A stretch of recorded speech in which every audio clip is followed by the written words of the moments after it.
Welcome to City Church's On Demand Messages. My name is Josh, and we're so glad that you're tuning in whenever and wherever you're tuning in from. In fact, it's possible that you either stumbled across us online or somebody shared this and you are leading it maybe for the first time. If you have any questions or want to know more about who we are, we'd love for you to visit our website.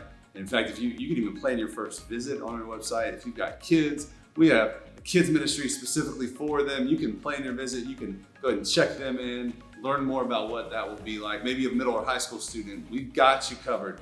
And so if you have any questions or anything that we can do for you, please just check out our website. Today's message is going to be very special, and we're thankful that you're tuning in. It'll be anywhere from 25 to 30 minutes. And so if we can do anything for you, please let us know.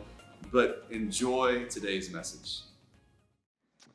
Well, this morning, I'm so excited that you are here. I want to say this, but let me set it up first.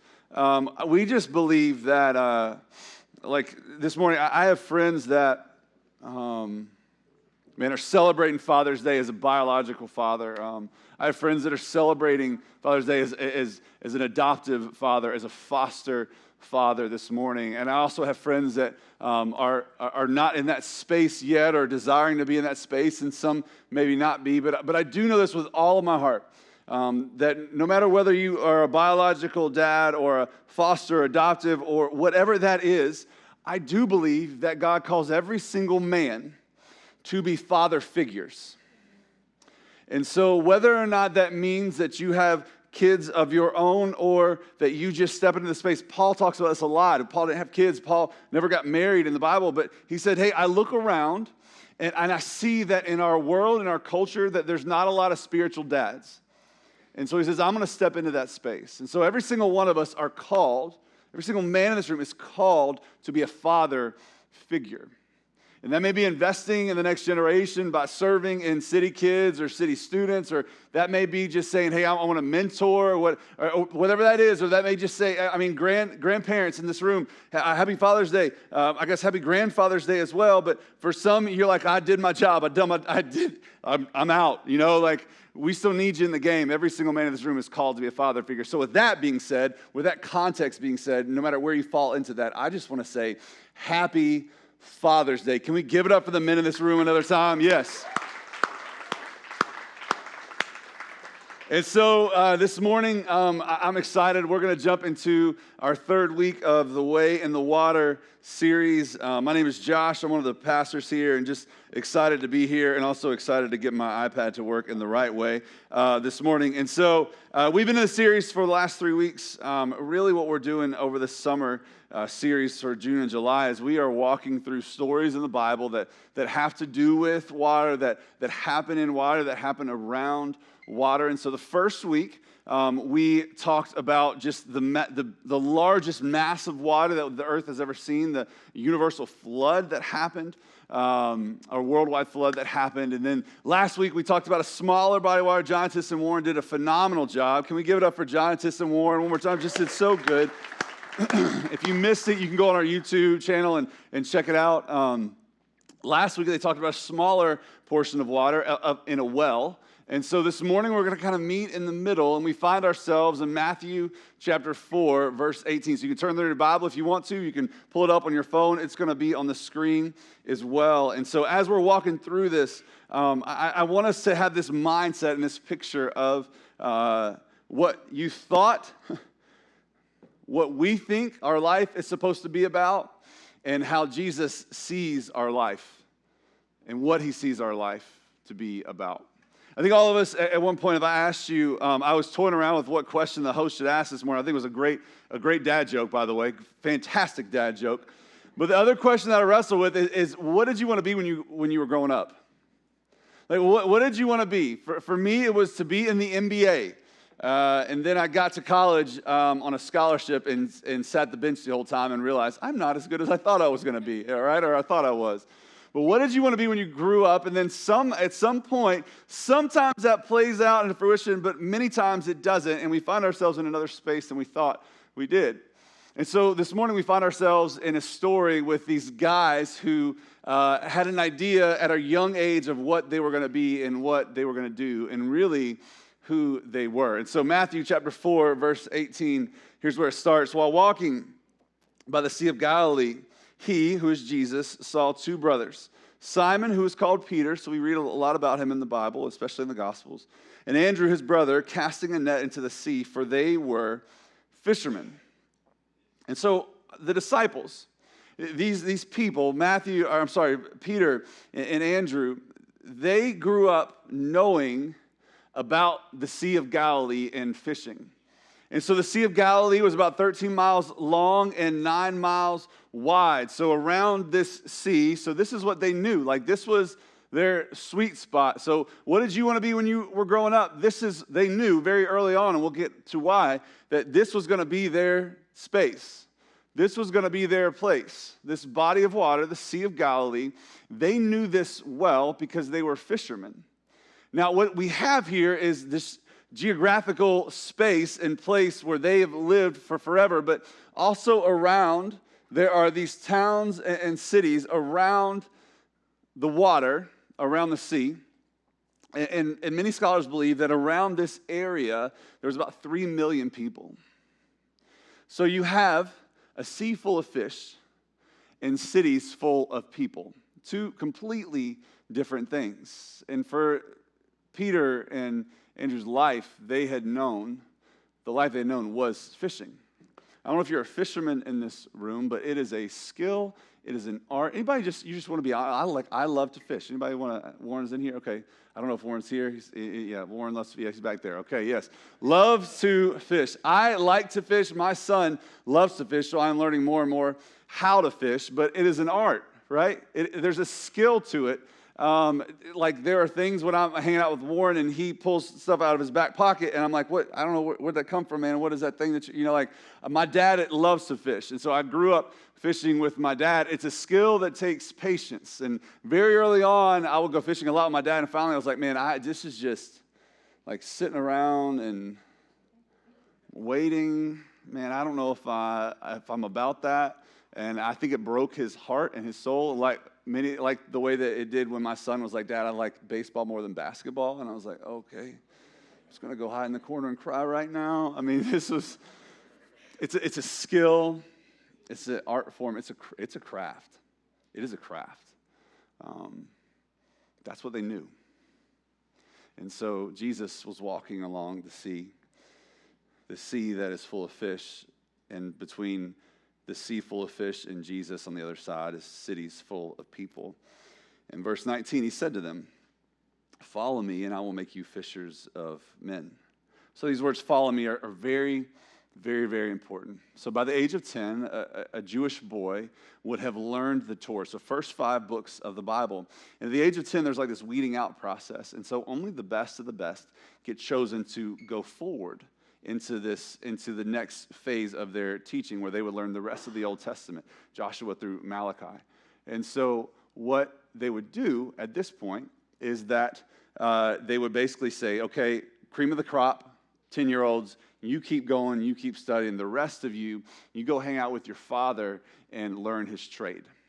And so because these guys were fishermen, we know this. At the age of 10, they knew what they were going to do the rest of their life. They were locked in. They knew that this is what was going to happen. And the other interesting thing about this is at the age of 17, if you made it to the next cut, if you learned the full Old Testament, at the age of 17, you had the choice whether you wanted to study to become a rabbi. But what they would do in the process of which is you would actually apply to be a rabbi's disciple or student. So you would have to apply to the rabbi, and the rabbi could actually be very selective because he had a wide pool of people. Many scholars say that becoming a rabbi was the equivalent of becoming a professional athlete in that time. It was that popular, that wanted, that desired. And so the rabbi had the cream of the crop to choose from. So at the age of 17, then he would choose that. But the way that he would choose it is he would have all these applicants and say, I want you.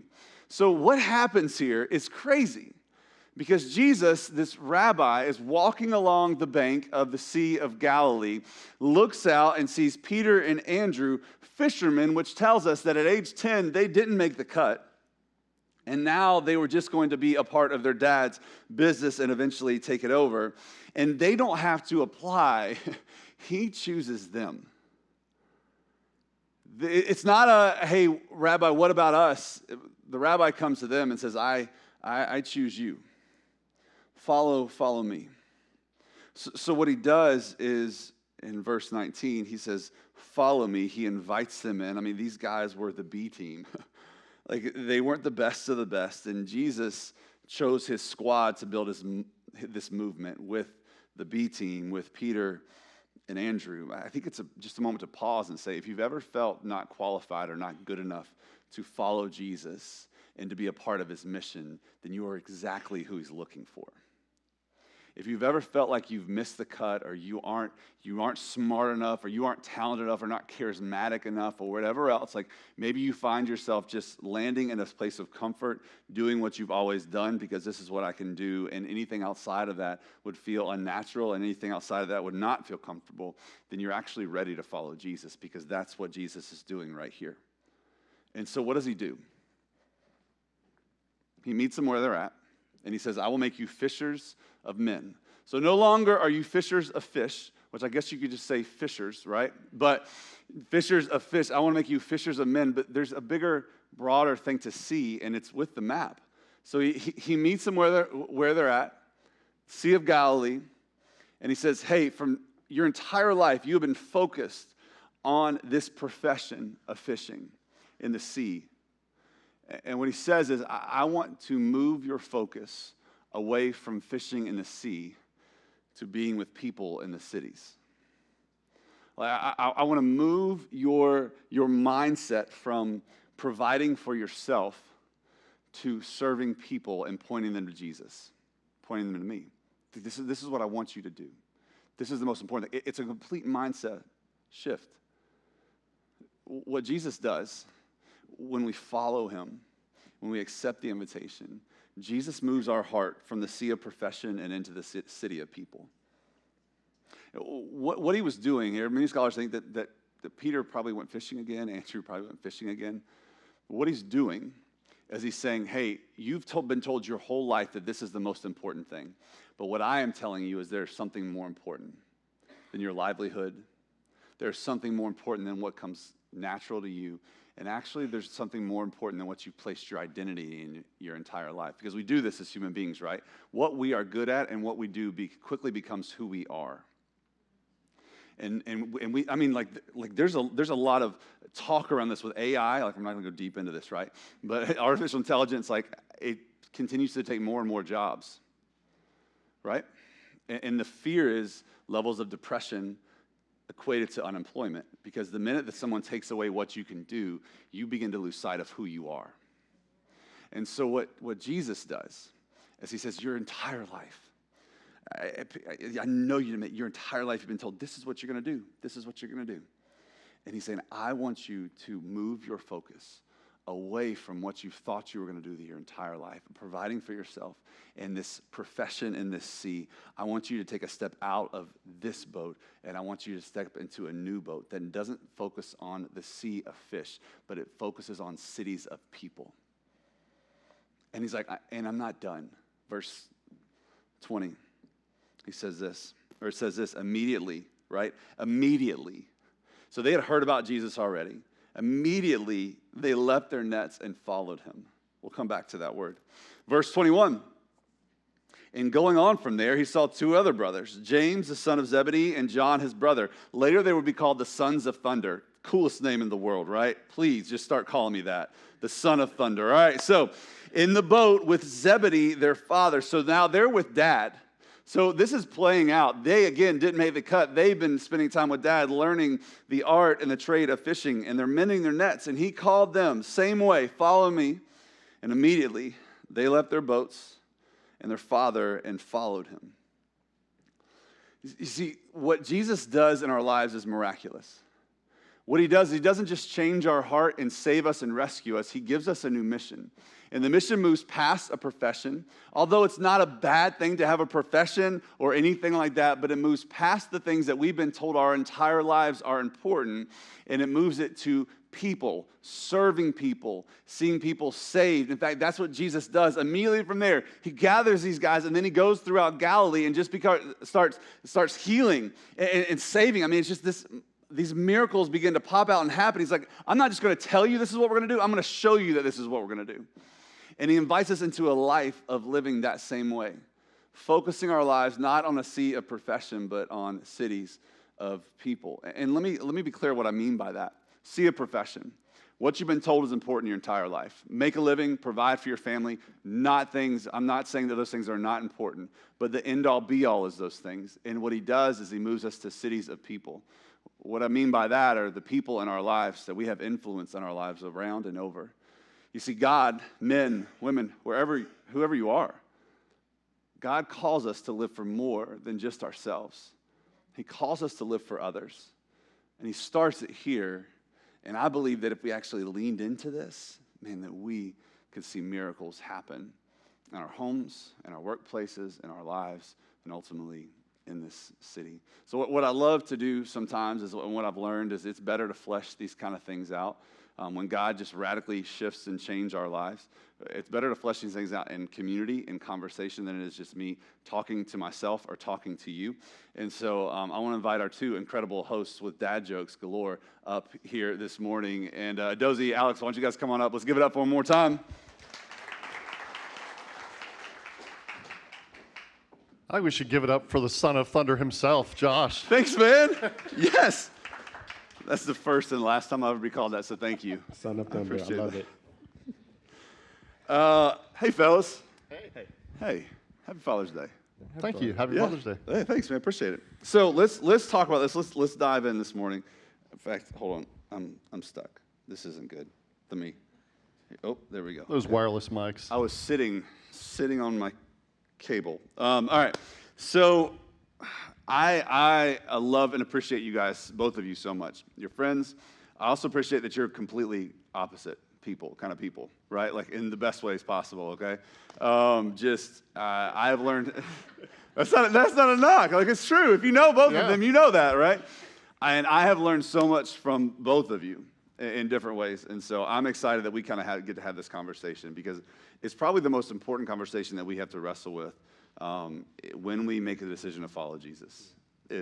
Are we willing to give up what's comfortable, maybe what's profitable, and what makes sense for what Jesus is asking us to do? So move our lives and our focus off of making our profession or what seems like everyone says this is what you should do to Jesus saying this is what I want you to do. I want you to care and serve people. So for you, when was the first time that you realized, man, Jesus is calling me away from the sea and into the city? Does that make sense?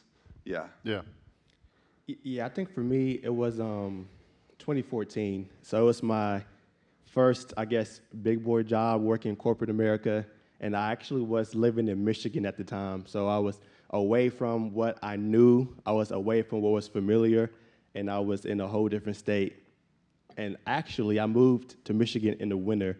So the worst possible time you could move up north. I wasn't thinking. That's following the job. Yep. So I was in Michigan, and it was my first corporate America job. And I just remember that going to work every day, I realized, like, there has to be more to this. And I just realized that the people around me don't know who Jesus is, and I have to be Jesus for those people. Yeah. So I was so intentional on making sure people knew what I stood for and invited them into the conversation. So people at work knew I was like the Christian, and I wasn't the typical Christian. I was, I guess, the cool Christian. And so they always, and hey, I had to let it be known. Yeah. Because I'm the son of thunder. You're the cool Christian. the cool right? Christian. Like, yeah, there we are. And I hope we all become the cool Christians. I love it. Keep going. So what I mean by that is people knew they could come to me with their hurts, with their pains. I had a Muslim friend, and we will always have conversations. Yeah. Typically, you wouldn't even think somebody who practices Islam and a Christian could have conversations. But over lunch, we will always have conversations about religion, about Jesus. And so that's when I really realized that, you know, it's more than just having a 9-to-5. It's really about showing people who Jesus is. That's good. That's really good. Yep. That's awesome. I was 10. No. Just think of the Jewish boys were like, at 10 years old, they knew what they were going to do. Yeah. For me, There's a whole lot in that too, by the way. Like yeah. you think about. Oh, keep going. Sorry, we don't have time for that. We're coming back to this later in a few I won't months. go to what year I was 10. Yeah. It does. But so for me, I'm achievement oriented, right? Yeah. And I thrive off of achievement, and I think maybe that's one of the areas that Adozie and I are similar. Yep. But I got to a point in my career that I recognized that that achieving things it's kind of like an endorphin hit for that moment, but it doesn't last. And the projects you do at work, someone's going to come back and do those again in the future and make them better and improve on them. But the people is where the legacy is. And I work for a company that puts people over profits. And a lot of companies say that, but the company I work for actually does a good job of doing that. So I'm in an environment where that is encouraged, but I had to reach a point in my life where I acknowledged that not only at work, but also in community, at home, and those things. And so, for me, it was that recognition and putting that as a priority. That it is more about that person's growth than it is about the thing we're trying to accomplish. That's good. No, that's really good. I think.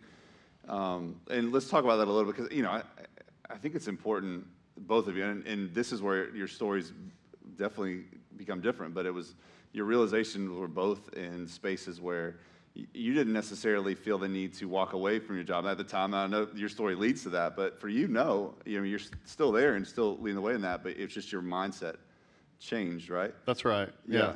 And I think that for me, it wasn't a calling to full-time ministry.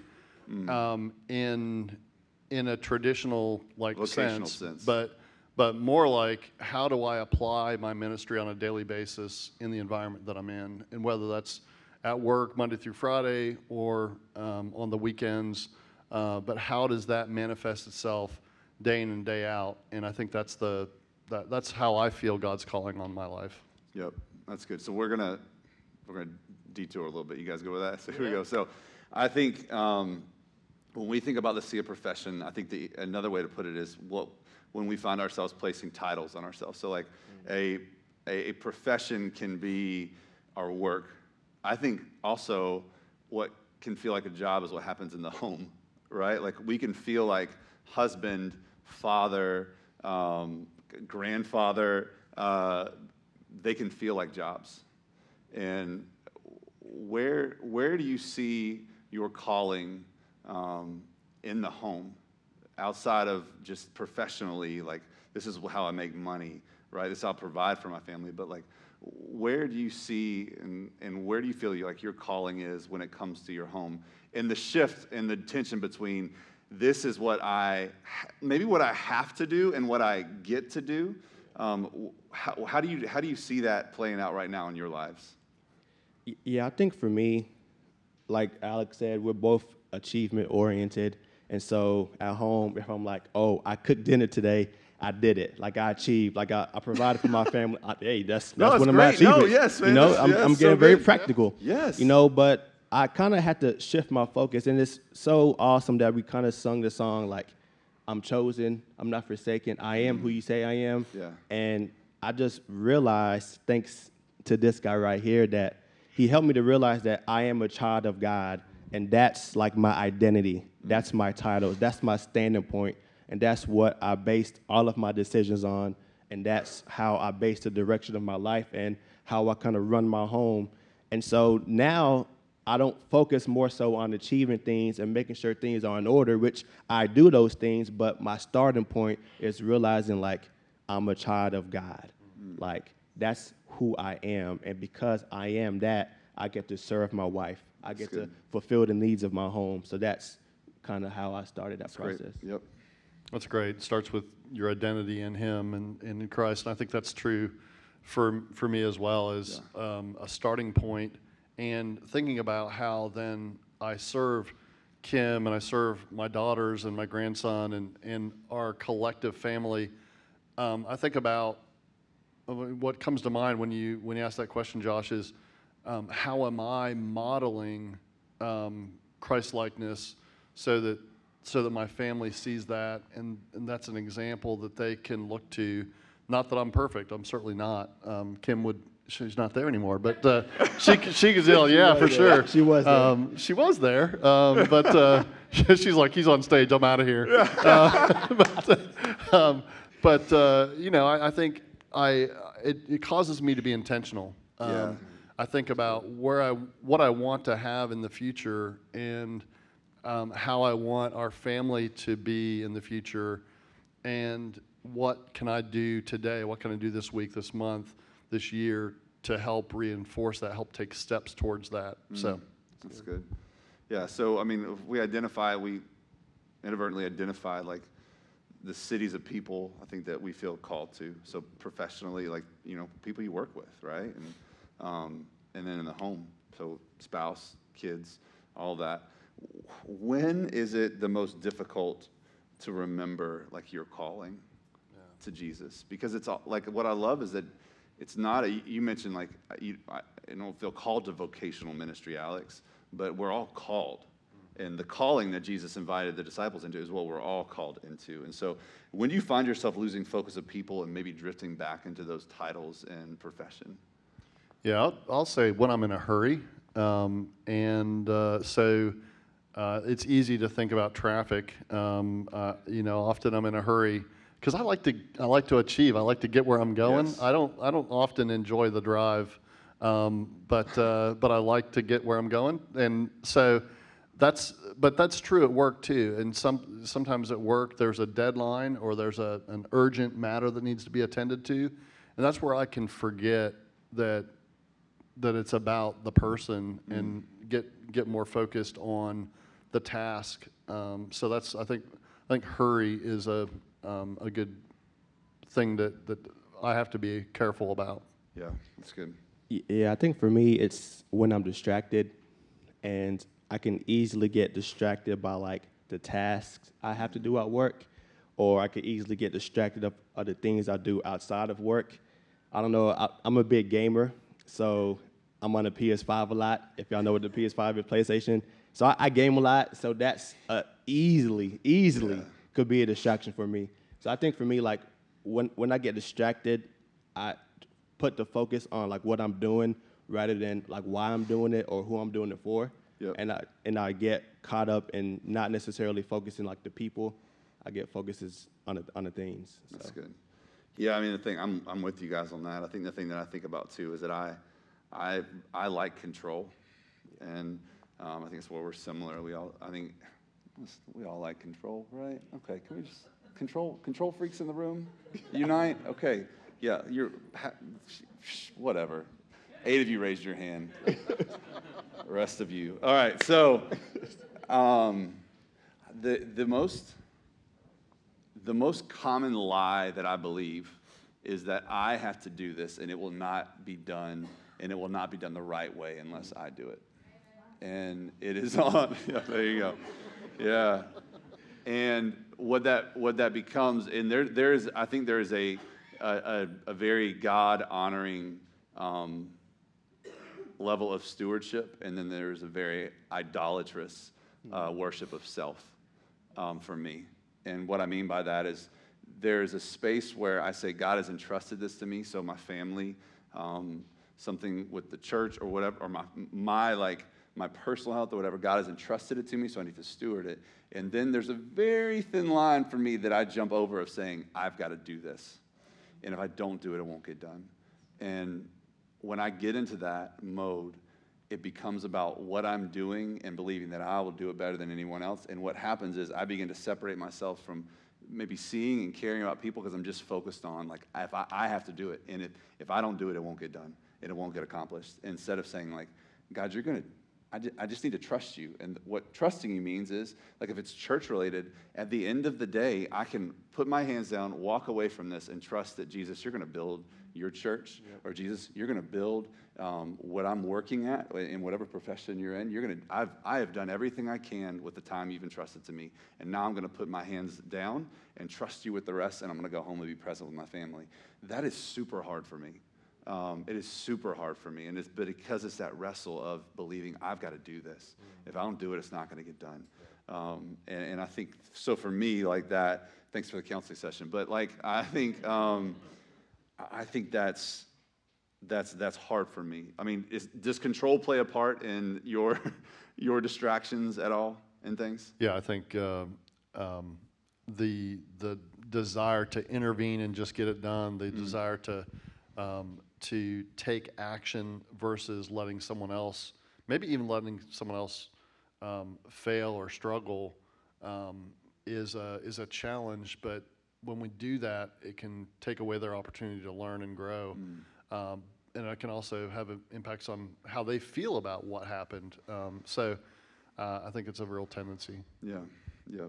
I think there's something very interesting in the passage, in the interaction that Jesus has with both the sons of thunder and Peter and Andrew, are that he calls them and says, "Follow me." And there's one word that is in both cases, and it's verses 20 and 22. We're going to put it on the screen. It's the word immediately, right? Immediately. Like there was a sense of urgency, and somehow Jesus conveyed this sense of urgency with them, but they were like, yes, like we're doing this. Like we understand what's at stake here. We understand what we're being called to, and we're not going to wait. We're not going to sit around. Jesus wasn't like, hey, like just, sit around, pray over this for the next couple of years as you're on the boat, like take in the winds and the waves and just, let it soak in. No, they were like, he was like, follow me. And it was like, boom, we're doing this.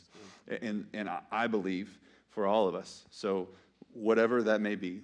So as a father, as a grandfather, as a father figure, as an employee, wherever God has put us in, whatever city, whatever sphere of influence He put us in, there is a extreme sense of urgency, and there has to be a sense of urgency.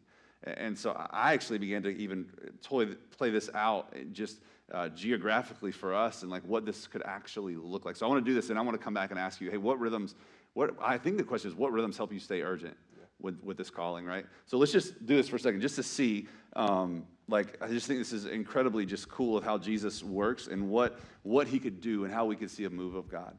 And so just behind the curtain a little bit. So on Sunday mornings, the last 6 weeks, our average for adults in this room, both services, is about 280 adults, right? So if 280 adults for the next 12 months began to pray, God, would you put one person in my life that you would use me to see them come to know Jesus? One person, 12 months, one person. God, put one person in my life that I'm friends with, doing life with, that you would use me to see them come to know. God, make me a fisher of men with one person, all right? By 2024, that number will go from 280 to 560, okay? If those people said, God, in the next 12 months, one person in my life, would you use me to help them come to see Jesus? That number will go from 560 to 1,120 people, 2025. We're catching on. Okay, those people said, God, one person, next 12 months. That number in 2026, 2,240 people. God, one person, 2027, 4,480 people. God, one person, those 4,000 people say, God, give me one person in my life next 12 months that you would use me to help come to see Jesus. My kids, my coworkers, my friends, my neighbors, my enemies, whoever that is. In 2028, 8,960 people will come to know Jesus. Wow. 2029, if those people do that, 17,920 people. If we really took this seriously, by 2030, starting today, by 2030, 35,840 people will come to know Jesus. 7 years. People ask all the time, hey, when are you going to start being so passionate about seeing Griffin awaken and transformed? Well, there's 24,000 people in Griffin. So what I would tell you is 2030. Because now we're breaking into, that's half of Spalding County would be saved and know Jesus, right? Like that's crazy to me. But it starts that there's a sense of urgency now of saying, God, just starting with this, God, would you put one person in my life? Would you give me the eyes to see the way you see, taking it off of the title of my life and focusing on people. God, put one person in my life. The exponential miracle that Jesus would do through that is crazy. So for you guys, what are some things that you do that help you stay focused on the city of people that God has called you to? I think for me, it's all about winning the night so I could win the morning. And so making sure I go to bed at a decent time, Okay. making sure everything's in order at night. So when I wake up in the morning, all I have to do is focus on my prayer and devotion to God. And so that frees me up in the morning to really pray and lock in into who God wants me to touch or who God wants me to reach out to and what he wants me to do that day. And so I really prioritize my mornings with God. And what I'm going to start doing is at nights having a planner and planning my day for the next day. Yeah. And like you said, me and Alex are different, and that's how we differentiate. Like, I'm not a detailed person. I've never owned a planner a day in my life, but I feel the Lord tugging me. So I'm going to get a planner. I'm going to be more detailed, and I'm going to make sure like I really win the night so I could win the morning. Yeah. So that's me. That's good. I'm so proud. I'm so proud. That's awesome, man. Yeah. I've had a planner my entire professional career. So, yeah, for me, I think winning the night is critical for me as well. I've got that's probably a gap right now for me. I need to be better about winning the night.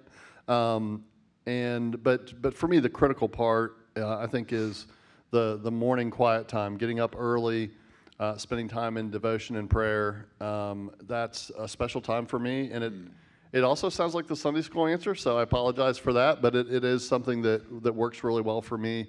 And I think the other piece is awareness of the brokenness of the world, and when I see things, when I hear things, connecting that not to that person did something bad or that person or that group of people, but connecting it higher to, the world is a broken place. We live in a broken, fallen world, and they need Jesus. And when I think that way, it helps me to think. I think better through Christ's eyes. So Yeah, no, it's so good. I think I read something the other day, and it said that you are never more close to Jesus than when you're in His Word and in prayer.